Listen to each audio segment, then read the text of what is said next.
toutes et à tous, bienvenue pour ce 37e épisode de la 7e saison de Cold Facts.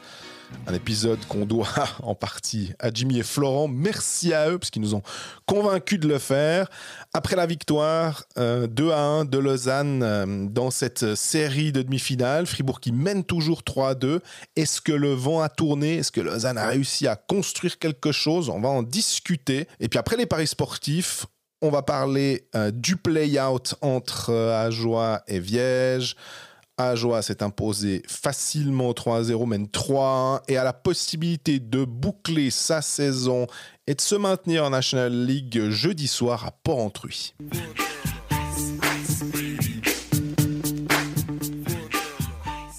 Salut Greg. Salut Jean-Fred, comment ça va? Mais moi, tu sais que quand je te vois 3 fois par semaine, ça va toujours bien.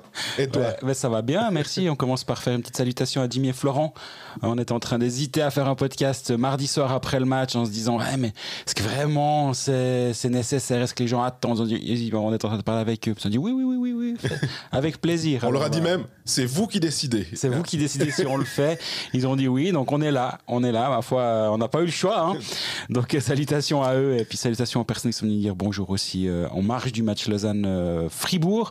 D'ailleurs, Lausanne-Fribourg, c'est ce sur quoi on va forcément commencer aujourd'hui. Lausanne qui revient dans la série à 3-2, qui gagne à la maison avec un effort sur le troisième tiers, mené 1-0 après 40 minutes. Lausanne était à 20 minutes des vacances. 2 buts coup sur coup pour mener 2-1. Fribourg s'en est pas relevé.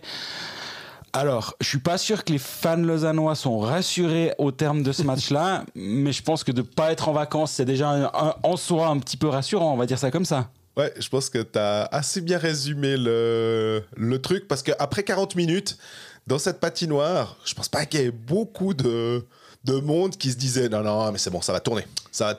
C'était plutôt mais Lausanne n'arrive pas à piéger, à se sortir de ce dispositif fribourgeois. Moi, franchement, je trouve que Fribourg a fait un excellent match. Il y a un peu ce côté, dès qu'ils ont une opportunité, ils vont te piéger.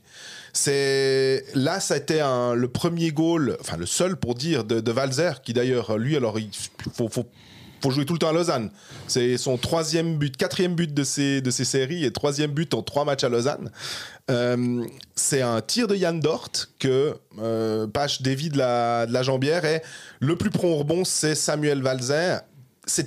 Le tir de Yann Dort, c'est pas une immense occasion, mais ça devient quelque chose de dangereux parce que c'est généré comme ça qu'il y en a un qui est plus rapide que le défenseur. Donc vraiment, l'opportunisme fribourgeois m'impressionne. Et quand ils ont le lead, on sait qu'ils sont très difficiles à jouer. Et puis après, il y a eu quelques chances en powerplay pour Fribourg qui aurait tout à fait pu mener 2-0. Et là, ça sentait vraiment le roussi. On a vu dans ces séries, ça se joue souvent sur un but. Donc, non, vraiment, là, Lausanne, j'ai trouvé que pour une fois dans cette série, ils ont su utiliser un tout petit momentum qu'ils ont eu. Ils ont eu ces 5 minutes, on va dire même pas 5 minutes, mais 3 minutes où il y avait quelque chose. Ils ont pu mettre que 2 buts finalement, mais ça a suffi. Mais c'était j'ai trouvé la seule fois où vraiment ils ont pu utiliser ce temps fort. Finalement. Ouais, et justement, on pouvait se poser la question, vu qu'il y a eu le premier temps fort lausannois, c'était la fin du 2e tiers, coupé par la pause. Mais il y a eu cette pénalité de Sandro Schmidt. C'est une des rares erreurs de Fribourg. Hein. C'est la seule pénalité de Fribourg-Gotteron. Elle y est clairement, il laisse traîner la canne. J'ai hésité. Tu sais que quand en revoyant, j'étais là, il n'y a pas un peu une exagération, puis ça va tellement vite, mais on voit que la canne, elle traîne vers les patins. Absolument, non, elle y est clairement. Et c'est ce qu'il fallait à Lausanne pour se remettre dans le sens de la marche. Et après le but de Jäger, on voit que c'est Oksanen qui est juste devant le gardien qui fait un bel écran pour que Berra ne voit pas le départ du puck. Et juste après, c'est ce même Oksanen qui marque, 44e. Sur ce but-là, on va quand même mettre en avant le travail de Suomela derrière la cage qui se bat bien, qui est solide sur ses patins, qui fait une passe dans le slot qui est parfaite. Après, Oksanen, c'est un buteur, on sait, et qui marque son 3e but des playoffs. Donc, mais le travail de Suomela derrière la cage est vraiment, vraiment à mettre en avant. On a un 26-24 en termes de shoot, ça reflète assez ce qu'on a vu. Globalement, Lausanne a eu plus de shoot si on prend le Corsi, donc les tirs non cadrés également. Mais au final, un tout petit peu plus expected goal pour Lausanne. Une victoire légèrement méritée pour Lausanne aussi. Du 60-40, quelque chose comme Exactement. Mais c'était un scénario où Fribourg a déjà gagné 2 fois à Lausanne, plus ou moins sur le même genre de match. Là, c'est tombé de l'autre côté. J'arrive pas à tirer de grandes conclusions sur ce match-là. Tu me diras à 3-2 dans une série, c'est pas le moment. Soit on fera des conclusions vendredi matin, puis on parlera de la saison lausannoise plus dans son ensemble. Soit on se préparera à un match 7 parce que c'est clairement une possibilité actuelle. Mettons en avant aussi Kevin Pache. Tu l'as dit avant sur le but de Walser. Peut-être que son rebond est pas incroyable, mais en même temps, c'est pas un tir simple, on va dire. À part ça, il était très bon. Il a été solide. Il fera toujours le premier arrêt. Des fois, t'aimerais qu'il soit un poil plus propre, je trouve. Mais sur ce match-là, il était bon. Il y a eu une action, Sandro Schmid, qui fait il fait des playoffs incroyables. Là, on parle clairement de lui comme étant possible pour aller au championnat du monde, ou en tout cas faire partie de l'équipe. Au bout d'un moment, être appelé par Patrick Fischer et voir après. Je me demande comment il jouera dans un autre système et Absolument, tout. Mais par contre, il déborde, il a une vitesse, il revient, il pique, et il y a une faute, ça fait une pénalité, c'est Glauser, je crois, qui fait. Et honnêtement, si il arrive à la redresser, et il a un petit bout de but qui est quand même ouvert, ça aurait pu faire 2-0 si je dis pas de bêtises à ce moment-là. C'est la fin du premier tiers-temps, Ouf, alors là, la Pache je pense qu'il était battu quand même. Mais absolument. Voilà. Au niveau de l'alignement, Lausanne a donc sa première ligne maintenant, vu que l'expérimentation quand Uemi avait pris sa place avec Suomela, ça a été arrêté. Oksanen est de retour, Ria Suomela Oksanen. Mais on se retrouve toujours du côté de Lausanne avec pas mal de blessés. Raffel, pas de retour. Boson, toujours pas là. Eldner a manqué le match après avoir été blessé durant le match à Fribourg, le match numéro 4. Ugly aussi. Ugly, toujours pas là. On l'a vu passer en béquille. C'est quand même pas bon signe. Et en même temps, alors je sais pas, on n'est pas médecin. Je sais pas comment un sportif se remet de certaines choses. Est-ce que c'est grave, est-ce que c'est pas grave? Mais voilà, on l'a vu passer en béquille en zone derrière l'étape des médias. Ça a permis à Wardou de jouer un petit peu plus derrière. Fiedler a pris la place en 7e défenseur. Il a joué qu'1 minute. C'était clairement Wardou qui a pris sa place. Temps de jeu assez correct du côté de Lausanne finalement, à part Sklenicka. Ouais, j'allais dire, il y a quand même un top 4 qui se dessine. Hein. Absolument, Sklenicka, Bayreuther qui sont à 25 et 22, mais c'est des défenseurs. C'est pas choquant. Moi, c'est de voir Marty à 21 minutes que je trouve assez impressionnant parce que. Après de maladie. Après, en retour de maladie, comme tu dis très justement. Et c'est quand même pas censé être l'assurance touriste qui met là sur ce match-là. Alors, certes, il prend une pénalité, mais à part ça, il a été meilleur que depuis le début de la série, j'ai trouvé. Et à nouveau, un Théo Rochette qui est à 22. Et ça, c'est le seul temps de jeu qui me choque un peu plus que les défenseurs. De voir Glauser à 22, de voir Sklenicka ou un poil trop, mais ça va. Par contre, de nouveau, Benjamin Bougro, 5 minutes. Jordan Bougro 5 minutes et Genadzi 6 minutes. Si tu dois continuer à avancer dans cette série, tu dois vraiment pouvoir compter sur cette 3e ligne. Et là, Jeff Ward, il ne leur fait pas confiance. J'ai posé la question à Jeff Ward à la fin du match en disant qu'est-ce qui se passe avec les blessés? Est-ce que par hasard, pour jeudi, il y a une chance de revoir quelqu'un? Et si je ne trahis pas ses propos, il a dit on could be a couple. Donc, sous-entendu, je pourrais dire 2 joueurs qui pourraient revenir. Il avait l'air... il faut lire un peu le body language de Jeff Ward, mais il avait l'air relativement confiant, si je puis dire. Mais ça s'arrête là et c'est en tout cas pas... Puis quand on pose une question sur les blessés en play-off, on sait que la réponse va être évasive, elle l'est. Mais je pense que tu fais bien de mentionner ces propos. Maintenant, on avait quand même entendu des rumeurs comme quoi Raffel, c'était un peu plus grave que ce que l'on pensait. Boson, on n'a rien vu, on l'a juste vu une fois au Vidéotron. Il était là. Donc parce qu'on ne sait pas du tout est-ce qu'il est blessé au bas du corps. Ça veut rien dire. Est-ce que c'est l'épaule, c'est une commotion, c'est le genou, c'est le pied au bas du corps, ça nous aide pas de toute façon. Mais il était présent dans la patinoire. Mais peut-être que lui pourrait être de retour. En tout cas, il ferait pas de mal dans l'implication physique parce que c'est quand même pour moi le meilleur Lausannois depuis le début de ces séries. Ça a fait que Raffel monte en troisième ligne avec Jaeger et Théo Rochette. Excuse, t'as dit Raffel, Prassel, je pense. Prassel, t'as raison, je me suis piégé moi-même. Et du coup, on n'était pas convaincus, c'était déjà le cas au match d'avant, hein, mais la ligne Fuchs, Kaoun, Rochette qui est toujours dissociée pour mettre Payuniemi avec eux. Et Payuniemi fait un très très bon match. Ouais. J'allais te dire, je trouvais que c'était. Je le voyais, j'avais l'impression justement en termes d'implication, on va dire de mettre des boîtes, ou en tout cas d'aller jusqu'au bout des checks. Je l'ai trouvé assez impliqué finalement. Ouais, il a joué que 13 minutes et quelques, mais c'est des bonnes minutes de sa part. Et on disait, il me semble, durant toute la saison que lui, il fallait pas le juger sur la saison, mais qu'en play-off, il pourrait justement amener quelque chose en plus. Bah là, on l'a vu sur ce match contre Fribourg, que justement, il est capable d'amener un peu d'intensité que d'autres ne sont pas capables. Et on a mentionné la première ligne. Tu as souligné le bon travail de Suomela. Cette ligne avec Ria, déjà lors du match précédent, elle avait été quand même impliquée sur les buts. Mm-hmm. Et là, on se retrouve avec Suomela. Je crois qu'il a 4 assists sur les 3 derniers matchs. Oksanen a 2 buts sur les 2 derniers matchs.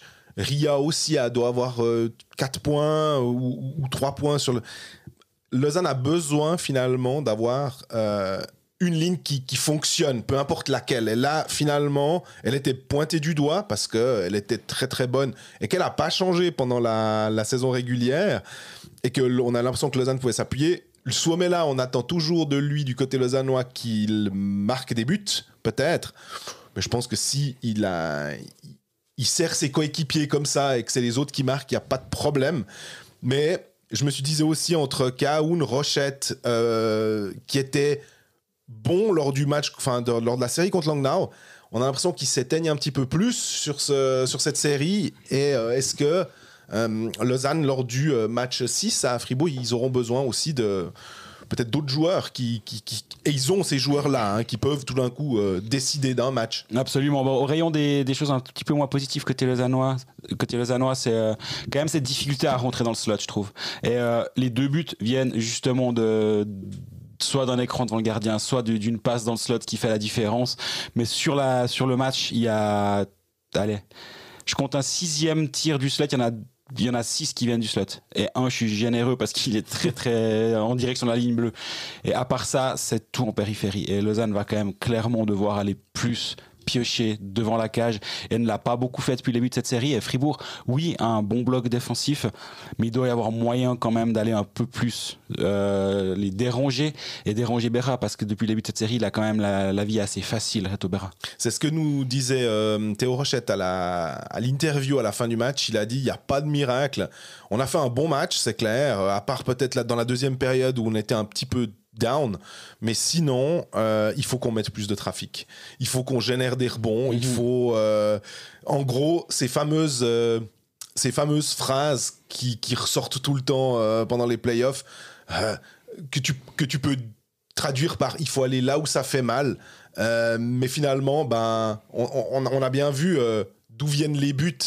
Même si c'est sur des jeux, on va dire, placés comme le powerplay, le but de Jaeger, mais il est quand même dans le slot. Ouais. Et le Oksanen qui se retrouve tout seul devant Berra.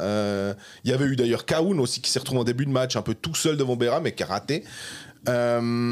Ça va passer par ce genre de choses, et qui plus est à Fribourg. Enfin, ça va être de nouveau un beau combat, et s'ils se reprennent un but comme après 30 secondes lors du match 4, ça va être difficile. On parlera de Fribourg après, mais il y a aussi côté lausannois, on peut quand même gentiment commencer à se poser la question à quel état de fatigue se trouve cette équipe, parce que j'ai trouvé que oui, alors Lausanne a passé l'épaule au début du 3e tiers, mais jusqu'à la 40e minute tu voyais vraiment que Fribourg pouvait plus vraiment aller de l'avant, ou ne voulait pas plus aller de l'avant que ça, mais que Lausanne n'arrivait pas non plus à emballer le match, à mettre un peu de rythme supplémentaire. Et je me demande physiquement, c'est aussi sur ça que peut se jouer cette série. Quoi qu'il en soit, l'équipe qui sortira de cette série, ça va quand même être compliqué. Alors de l'autre côté, ils ne se font pas de cadeaux non plus, on est bien d'accord, hein. Mais gagner à Zurich.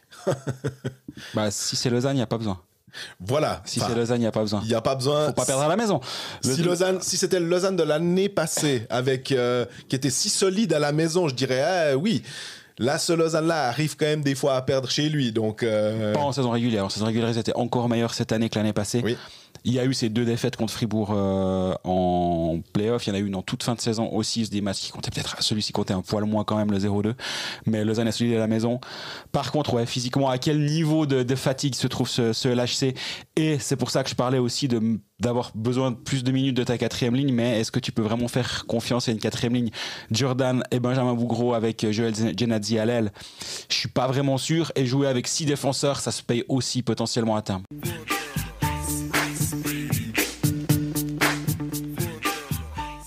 Et justement, en parlant de fatigue, allons de l'autre côté. Chez les Fribourgeois qui ont failli de refaire le coup de venir gagner à Malais. Failli.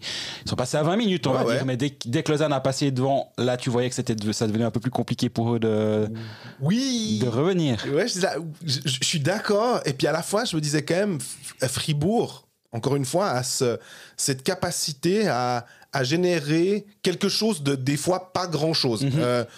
Mais je trouve que c'est finalement assez méchant de dire ça, parce que vraiment, ils ont un système, ils ont une structure, si Lausanne ne va pas dans le slot, ou si peu, c'est peut-être aussi, et c'est surtout parce que Fribourg sait bien bloquer ça. On a l'impression que Fribourg a cette... Il y a cette hargne, il y a cette volonté, il y a aussi cette chance qui est générée parce que tu fais les choses justes. J'ai l'impression... La canne, le nombre de passes coupées, le nombre... Et ça, c'est plus de l'intelligence de jeu, de se dire, non, ça, la passe, elle va être flippée à cette hauteur, et tu arrives à la couper. Tu balances le puck dans l'arrondi, tu le balances exactement où il faut, et souvent, des fois, on va dire à la course, quand il faut aller récupérer le puck en fond, quand il est balancé, les Fribourgeois sont pas les derniers, donc ils ont une véritable débauche d'énergie, ils se battent les uns pour les autres. On n'aime pas forcément des fois dire ici c'est le cœur contre le talent ou un truc comme ça. Hein, vraiment pas. Mais c'est pas forcément le cœur fribourgeois, mais c'est vraiment cette envie. On a l'impression qu'ils se disent mais c'est possible, et le fait de se dire que c'est possible leur fait avoir ce petit pourcent de plus qui leur permet d'avoir déjà battu Berne à la régulière et de mener 3-2 contre Lausanne. Mais on parlait de bougie d'énergie, on doit aussi parler du temps de jeu. Et 4 attaquants fribourgeois ont plus de 20 minutes de glace. Et on parle de Sørensen qui est à 21-11, Berchi 22-36, on en reparlera un petit peu de Berchi, Schmidt 21-51, Lindenwey 22-06. Il n'y a aucun attaquant lausannois, hormis Théo Rochette, qui a plus de 20 minutes de glace. Et là aussi, en rejouant tous les 2 jours, en étant à nouveau sur la glace jeudi soir pour le match numéro 6, j'imagine que ces joueurs en question vont être bien utilisés par Lars Eulenberger, bien dans le sens beaucoup utilisés par Lars Eulenberger. Et là aussi, la 4e ligne, Kevin Nicolas 7,34, Kylian Mottes 7,05 et Jérémy Gerber, il est où Jérémy Gerber 8,03. Kevin Etter a pas mis un patin sur la glace, il était venu faire le nombre avec la blessure de Marchon qui a fait que Dort a joué en 3e ligne, et donc le 13e attaquant c'était Kevin Etter. Lars Lundberger l'a pas fait jouer. Dort qui a joué une dizaine de minutes sur la 3e ligne, une passe décisive, le tir dont tu as parlé avant, donc il a tout à fait fait le job. Mais ces 4 attaquants à plus de 20 minutes, c'est vrai que c'est quand même un tout petit peu compliqué. Oui, je te dirais oui, mais c'est 20 minutes pour des joueurs de hockey, c'est pas non plus... C'est la répétition des matchs. Voilà. C'est 20 minutes, c'est toutes les prolongations, c'est les doubles prolongations, l'enchaînement des matchs. Là, les organismes fribourgeois, si je dois mettre ma pièce sur qui est le plus fatigué, je pense que Fribourg l'est davantage que Lausanne, quand même. Et pourtant, tu disais avant, c'est... Ils ont les deux l'air crevés, on est d'accord. Ouais, mais... C'est normal. Fribourg, on rappelle, tu mentionnais Marchand, mais Delarose ou Walmart qui sont pas là, eh ben, il faut compenser ces minutes-là, et c'est clair que ça va pas être la 4e ligne qui va le faire. Tu peux pas espérer jouer, on va dire, enlever 3 minutes à ces 4 et les mettre, parce que c'est ça l'idéal finalement, qu'ils soient à 10-11 minutes et puis les autres à 17. Il y a aussi eu quand même des powerplays du côté fribourgeois, donc forcément ça donne un petit peu plus de temps de glace à des joueurs de ce niveau-là, les meilleurs, Absolument. Les canonniers fribourgeois. Donc j'essaye de me demander si c'est vraiment aussi problématique que ça, mais je suis d'accord que là aussi, quand j'ai vu les temps de jeu, c'est 4 à plus de 20, j'ai dit ah ouais, ça m'a juste mis une petite... ça m'a allumé une petite ampoule, quoi. Tu vois, si tu regardes les matchs et si tu additionnes le temps supplémentaire joué par Fribourg-Gotteron avec toutes ces prolongations, ça fait 2 matchs de plus. C'est quand même violent de dire il y a eu 7 matchs en quart de finale, il y en a eu 5, il y en a 12, mais ça veut dire que Fribourg a joué 14 matchs en gros. Ouais. Alors que Lausanne un poil moins quand même s'il y a aussi un petit peu de prolongation, mais pas au même niveau que Fribourg. Et je voulais venir parler quelques minutes de Christophe Berchi. Parce que j'ai trouvé que ce match-là, je l'avais déjà trouvé très frustrant au match d'avant, gagné par Fribourg à la maison, où il était sans cesse par terre, à râler, à pas être efficace en fait, alors qu'il avait joué 25 minutes avec une passe décisive. Mais le dernier but de Berchi, c'est le 20 mars, c'est le match 4 de la série contre Berne. C'est son seul but durant les playoffs.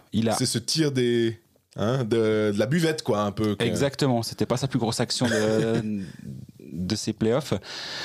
Qu'est-ce qu'il est frustrant, Christophe Berchi. Il fait pas grand-chose de juste, je trouve, depuis le début de ses playoffs. Et c'est pas une question de pas avoir envie ou de pas se donner de la peine, parce que je crois vraiment qu'il s'en donne, mais il en a tout autant. Et ouais, t'as l'impression qu'il pèse pas sur le jeu, alors que son rôle devrait être justement de provoquer, de créer du danger. Là, il a 0 tir cadré sur ce match à Lausanne. Sa ligne avec Lilia Evey, elle est pas mauvaise dans l'absolu, mais il manque ce joueur qui est capable d'être buteur. Lilia, je l'ai trouvé assez bon à Lausanne. Oui.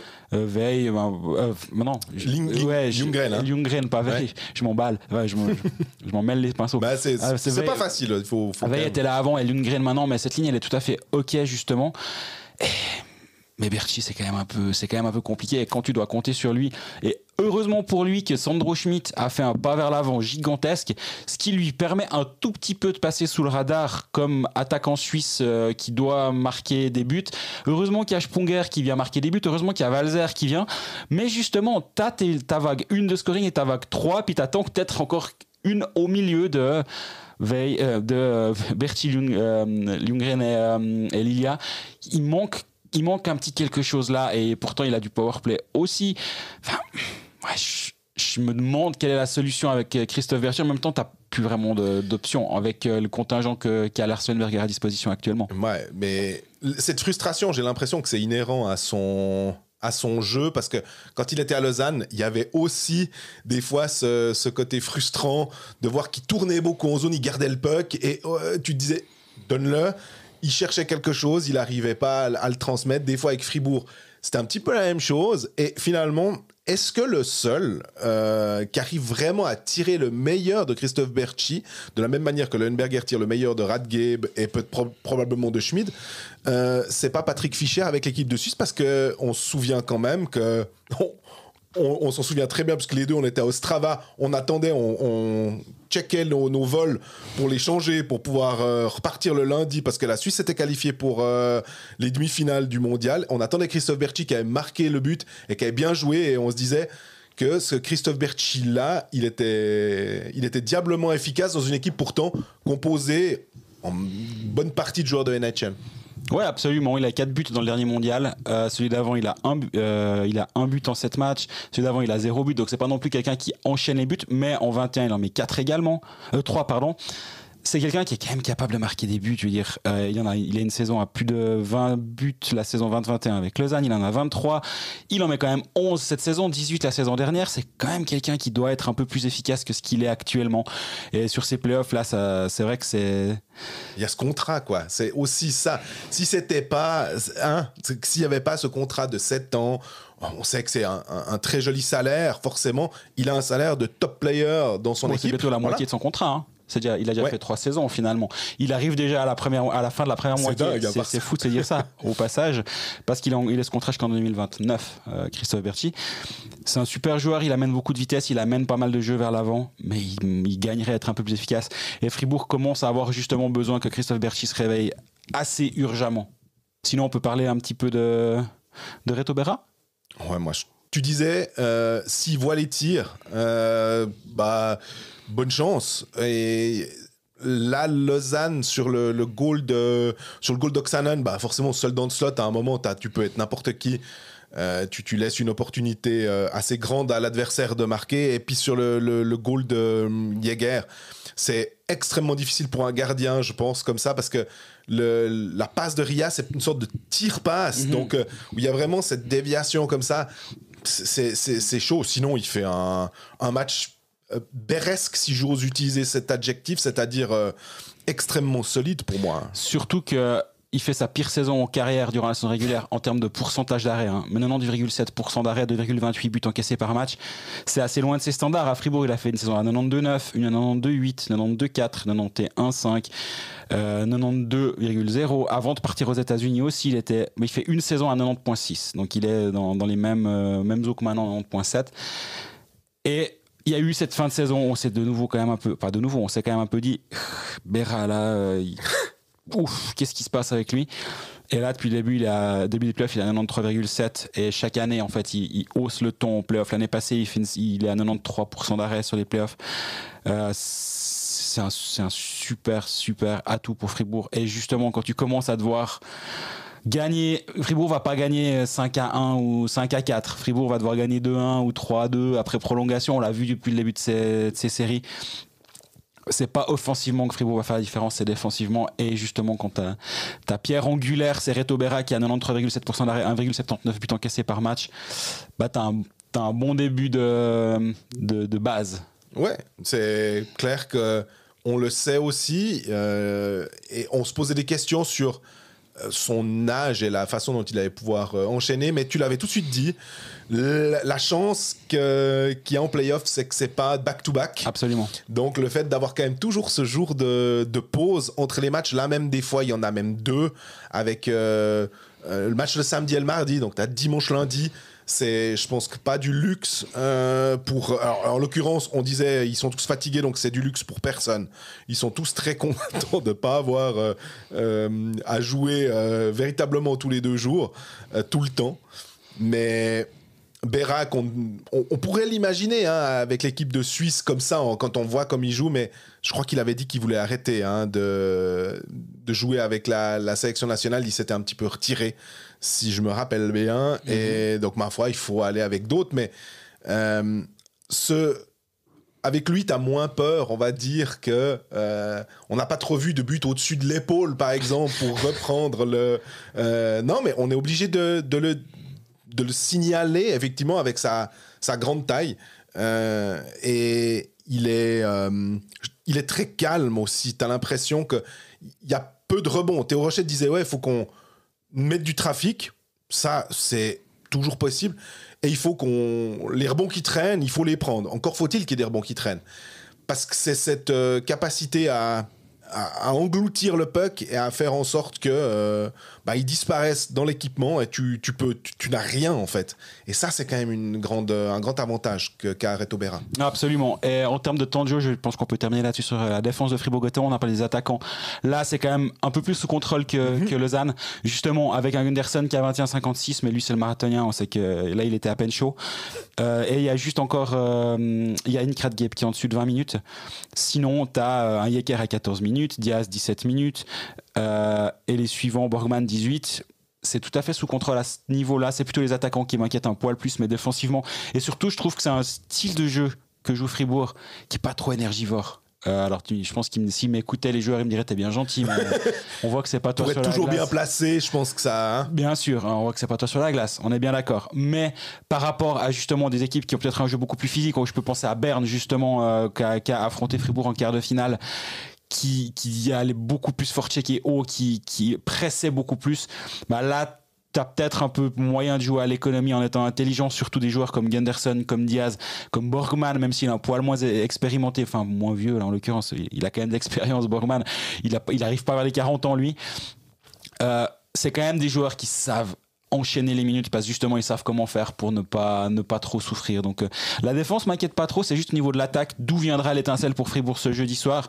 Et en même temps l'étincelle elle peut quand même venir d'endroits assez improbables. On l'a vu avec Jan Dort durant la prolongation samedi soir. Jouer sport, un jeu de la loterie romande. Je te propose qu'on passe au pari sportif pour cette semaine. On a des matchs partout, aucune série se termine en 4, donc on peut parier soit sur Davos-Zurich, soit sur Fribourg-Lausanne, soit également sur Ajoie-Viège qui se joue également, mais là, niveau cote, ça va être un peu plus compliqué. Ouais. Au moment où on enregistre cet épisode, on n'a pas encore les cotes de la Loro pour les 2 matchs des Romands. Il y a seulement ce Davos-Zurich actuellement, et j'essaie de le retrouver, je me suis perdu. Zurich est à 2,50 pour aller plier la série en 60 minutes à Davos. Davos à 2,25, match nul à 3,75. Là, la théorie du doigt mouillé pour Fribourg, je pense qu'on pourra partir sur du Fribourg à 2-1 et Lausanne vers du 3-1. À mon avis, ça va être dans ces eaux-là, avec un match nul vers les 3,5 ou 4 par là. Et Ajoie, je pense qu'on en aura du 1,40, 1,45, donc là, ça va être moins intéressant. Est-ce que Fribourg, Lausanne t'inspire?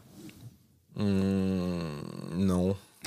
D'accord. Non, c'est difficile parce que si on pouvait... la projection, j'ai l'impression qu'on s'est presque chaque fois trompé. Donc, ça va être tellement difficile. Je pourrais imaginer un match 7 plus débridé, on va dire, potentiellement, s'il y a vraiment de la fatigue, suivant comment ça se passe.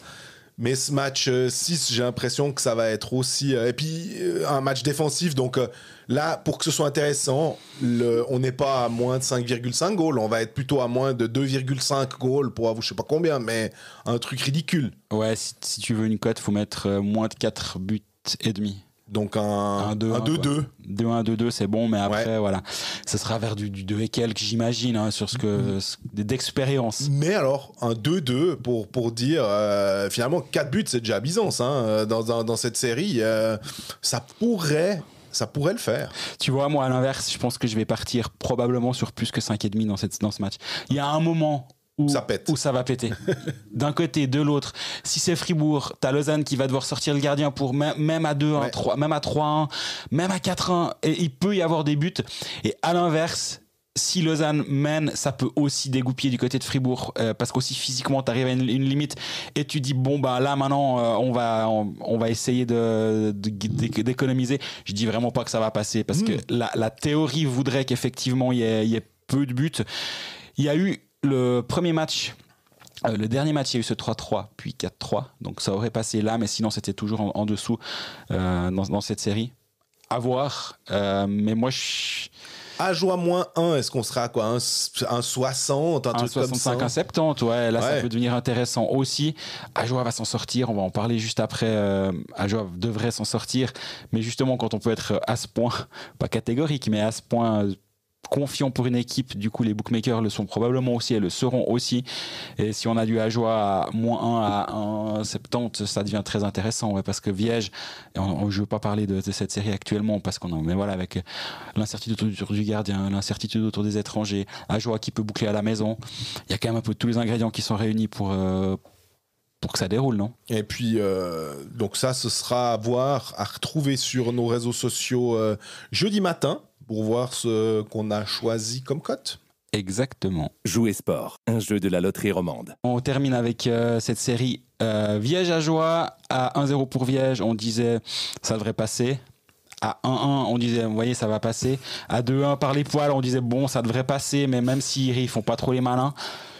Puis là, il y a eu un moment quand même où c'est en train de passer pour Ajoie. Je pense que là, ils sont allés gagner 3-0 là-bas. Ça fait 3-1 dans la série. Il faudrait que Viège gagne 3 fois consécutivement contre Ajoie, dont 2 fois dans le Jura.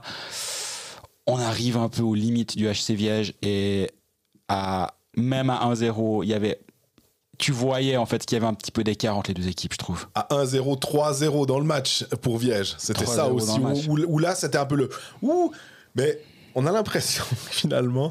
C'était la même chose quand il y avait eu Ajoie contre Chaux-de-Fonds, à 2-0 pour Chaux-de-Fonds et qui mène, on dit ouh, et tout d'un coup, il y a l'écart qui se creuse. Même chose avec Lugano finalement contre Ajoie. Quand il y a ce moment où ça tourne, tout d'un coup, c'est comme si les choses redevenaient normales. Je ne sais pas comment dire. Ouais. C'est pas qu'elles sont normales, mais où tu te dis, oui, Lugano est plus fort qu'Ajoie et Lugano ne devrait pas être dans cette situation-là. Ils se sont trouvés tout seuls comme des grands à se mettre dans la gonfle. Mais ils s'en sortent finalement. Là, c'est la même chose avec Ajoie. Ils se trouvent tout seuls dans la gonfle. Puis quand tout d'un coup, Bellemare qui se sort. C'est là, oui, alors l'expérience, ces matchs de NHL, à un moment, on en parle quand il est engagé, ça se retrouve là. Le fait qu'il y ait 4 étrangers, où quand même tu peux choisir, malgré tout, même sans Nettinen, même sans Turkulainen, t'as toujours l'opportunité, si par hasard Onka venait à manquer, tu fais rentrer Brennan. C'est pas une catastrophe pour pour Ajoie, c'est pas cool, bien évidemment, mais au moins, tu peux te dire, j'ai un substitut qui est pas, qui rend pas mon équipe intrinsèquement vraiment, vraiment moins forte. Tandis que là, du côté de Viège, bah, t'as pas Brodecki, tu t'en sors pas. Et si les gardiens... Alessio Beglieri est un super jeune gardien, excellent. Mais tu le mets dans une situation où... il rentre juste après le 1-0 de Romanenghi. Robin Mayer doit sortir à la 12e. J'ai pas d'infos sur sur ce qu'il a, qu'est-ce qui se passe. Mais si en plus tu dois sortir ton gardien, changer le gardien pour la suite de la série, envoyer le jeune Bellieri, ça ferait une jolie expérience pour lui, mais c'est quand même un peu compliqué. Et je pense que les Ajoulot peuvent s'attendre à vivre un jeudi soir un peu plus joyeux que ces dernières semaines où justement ils étaient un peu à la peine. On voit sur le but de Romanenghi le 1-0, c'est un but avec une pénalité différée. Et le déplacement vers la droite de Robin Mayer est pas ouf, honnêtement. Il y a un premier tir de Romanenghi pas sur le poteau, sur le montant, sur l'arrondi extérieur du but. C'est lui le premier à sauter dessus. Le gardien avait pas encore eu le temps de faire son déplacement. Je sais pas, j'ai pas vu s'il prend un choc après ou s'il a quelque chose avant. J'avoue que forcément on n'a pas tout vu ce match-là. Mais voilà, Onka de nouveau très bon. Comme depuis le début de la série, il n'a pas eu besoin de forcer, il a joué que 18 minutes. Et ça, c'est aussi important pour Ajoie. Et c'est là où ça va faire la différence sur le long terme, le moyen même, et même sur le court terme. Et si tu regardes au moment où Ajoie met le 2-0, il y a le double d'expected goal pour eux. Allez sur l'application de la Ligue, voir les graphiques. Si vous l'avez sous la main, c'est intéressant de voir les shoots, d'où ils viennent. Et Viège, il y en a 2 dans le slot qui ne sont pas bloqués. Et Ajoie, il y en a une dizaine. Et c'est intéressant quand tu passes de l'un à l'autre, parce que sur l'application, tu peux switcher Ajoie-Viège. Et de voir à quel point la différence est folle entre une équipe qui joue en périphérie et une équipe qui joue dans le slot. Et là, je suis en train de le faire pour Jean-Fred. Ouais. Et je trouve vraiment assez saisissant de voir qu'en gros, il y a une des équipes qui est compacte et qui est solide et qui donne rien, et l'autre, malheureusement, il y a des joueurs qui sont capables d'aller à l'intérieur. Il n'y a pas de shoot qui viennent de la périphérie, ou très peu. Et donc, forcément, il y a deux des 3 buts qui viennent de ce genre de shoot. Et voilà, au final, je pense que ça doit souffler du côté du Jura actuellement, non ? Ouais, alors, je pense que tu parlais d'un jour off pour faire la fête, ou que les bars resteraient ouverts jusqu'à je sais pas quelle heure. Je crois qu'ils savent pas non plus. Pour être heureux de rester en National League. Enfin, de nouveau, nous, on disait quand même que ça aurait été c'est pas fini, mais ce serait un mauvais signal finalement pour la National League et pour le hockey suisse en règle générale si Ajoie était remplacé par Viège, parce que ce serait mauvais pour les 2 équipes finalement, qui devraient l'un faire du bricolage, l'autre finalement tout reconstruire, tout ce qu'ils ont mis en place, et que c'était plus que simplement les joueurs, il y avait toute l'infrastructure du club aussi qu'ils essayent de mettre au standard National League, donc ce sera un gros problème. Il y a aussi un joueur qu'on a souvent mis en lumière depuis le début de ce play-out, c'est Cédric Eschbach, qui avait commencé sa carrière à Langnau sans faire beaucoup de bruit. Langnau, ils ont quand même un tellement joli vivier que on a des gars comme Timo Jenny, ils avaient eu Keijo Weibel à l'époque. Enfin, ils en ont sorti pas mal, des joueurs qui sont niveau correct de National League, puis d'autres, ils doivent peut-être repasser par l'étage inférieur avant de sortir, et peut-être que ce Cédric Eschbach, qui a eu comme une sorte d'invitation à jouer en haut, de nouveau, peut-être qu'Ajoie se dit finalement, ce joueur-là, est-ce que ce serait pas une bonne trouvaille pour la suite, des défenseurs suisses qui sont corrects. Je me dis que ça peut être quelque chose de pas si bête que ça, non ? Ouais, absolument. Et si tu regardes sa carrière, tu dis qu'il a commencé à Langnau, c'est tout juste. Et il a eu une saison quand même en 2021, il n'y a pas si longtemps. C'est le meilleur compteur parmi les défenseurs, avec 39 points en 37 matchs seulement. Le deuxième, c'est Ugadzi, qui a 47 matchs et 37 points. En élite, ça ? Ouais, en M20. Et derrière lui, tu as un Nathan Voardou. Alors, pas au même âge. 37 matchs, 29 points. Brian Zanetti, 41 matchs, 29 points. Lian Bixel, 45 matchs, 28 points. à des âges différents, on est bien d'accord. Mais ça prouve quand même que il avait quand même du hockey. Meilleur buteur de cette volée en 2021 parmi les défenseurs. Il a que 22 ans, il a un gabarit tout à fait intéressant. C'est un ancien international junior, il a quelques matchs, mais quand même. Et voilà, il a peut-être mis un petit peu plus de temps pour se développer, mais et encore, je le disais avant, il a 22 ans, donc il est encore en train de se développer. En tout cas, lui, il peut être content, je pense, de ce qu'il a fait en acceptant la licence B du HC Ajoie, parce que pour mémoire, donc il a commencé la saison, il a joué toute la saison à Bâle, il a joué les playoffs avec Bâle, il a été éliminé, il a perdu la finale des playoffs avec Bâle contre Viège, et c'est là justement qu'il a débarqué dans le Jura pour terminer la saison avec le HC Ajoie. Est-ce qu'il a quelque chose déjà derrière ? Je ne sais pas. En tout cas, officiellement, il n'a rien. Il fait de très bons playoffs avec Bâle, 17 matchs, 9 points. Pour un défenseur, c'est tout à fait bien. Puis là, il fait une bonne impression. Il montre qu'il est à sa place dans l'équipe du HCA. Est-ce qu'il pourrait être un bon défenseur de National League ? C'est vraiment trop dur à dire parce que là, on le voit contre Viège. Ouais. Et tout est un petit peu plus simple quand même, sans manquer de respect à Viège, même si Viège est une équipe qui défend tout à fait bien.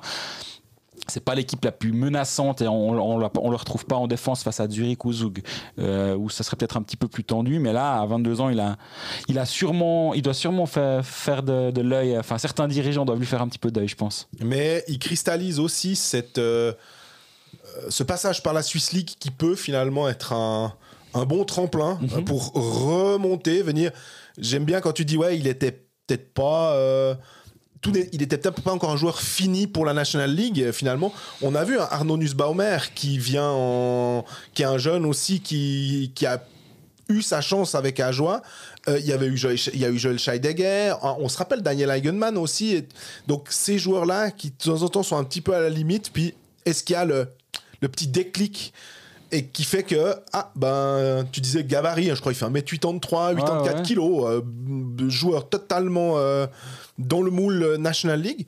À voir, ça peut être en tout cas intéressant parce que c'est rare, il n'y a pas de joueurs comme ça qui font de l'œil où tu peux te dire lui il a surdominé la Swiss League, c'est clair qu'il y a un club de National League qui va faire le pari. Ça, je trouve que ce serait une jolie histoire aussi. Ouais, absolument, et en tout cas c'est un joli pari tenté par Julien Vauclair et j'espère que s'il vient à signer quelque part en National League, c'est peut-être Ajoie qui pourrait en tirer les bénéfices d'avoir tenté de lui donner un contrat, de lui avoir fait confiance, parce que dès qu'il est arrivé, il a tout de suite joué dans ce barrage alors qu'il lui a fallu quand même, ça devait pas être évident. Petite anecdote rigolote, j'étais justement la veille du match 1 dans la série à Porrentruy, il était en train de manger avec Jakob Stuckel, donc qui est aussi arrivé depuis Bâle à Porrentruy. Il était lost in translation du côté de Porrentruy à vouloir expliquer qu'il avait pas dans son contrat il avait les repas offerts à la buvette au restaurant de la patinoire et ils arrivaient pas à se comprendre avec le personnel de la patinoire et j'ai dû faire les traducteurs pour qu'ils s'en sortent, mais du coup je crois que grâce à moi Cédric Eschbach et Jakob Stuckel ont pu manger depuis qu'ils sont arrivés à Porrentruy, donc de rien, c'est avec plaisir que j'ai... Non, c'est vrai, c'est une histoire qui est tout à fait vraie. Donc voilà, on verra s'ils vont terminer, si son dernier repas aura lieu jeudi avant le match numéro 5. Ouais, il y a quand même des chances. 3-1 à domicile, ce serait un camouflet, mais ça paraît tellement difficile là pour les Haut-Valaisans de revenir quand même. T'as l'impression que essayez pas plus, on a fait un maximum, on a joué pour notre coach aussi qui va partir, et puis tant pis quoi, c'est à l'année prochaine peut-être que c'est ce petit goût comme ça, même s'il faudra construire une sacrée équipe pour, on le voit, ça risque d'être difficile, mais pourquoi pas. Et on disait justement un Viège qui part avec 3 étrangers, même si le Yankees de Genève est considéré comme un éventuel étranger, mais il joue pas. Donc, ils ont pas 4 étrangers pour jouer ce barrage. En plus, ils perdent Brodecki, mais est-ce qu'ils se sont vraiment donné tous les moyens pour monter ? Je pense pas. Ils ont fait le maximum avec ce qu'ils avaient. Aussi financièrement, ils se sont pas mis en danger pour ce barrage, pour cette éventuelle promotion. Ils auraient pu engager 2 étrangers de plus. Forcément, ça aurait eu un coût. Et Viège a une base saine et je pense qu'ils sont intelligents dans la manière de gérer et peut-être qu'ils se rendent aussi compte que c'est peut-être une année ou 2 trop tôt pour eux.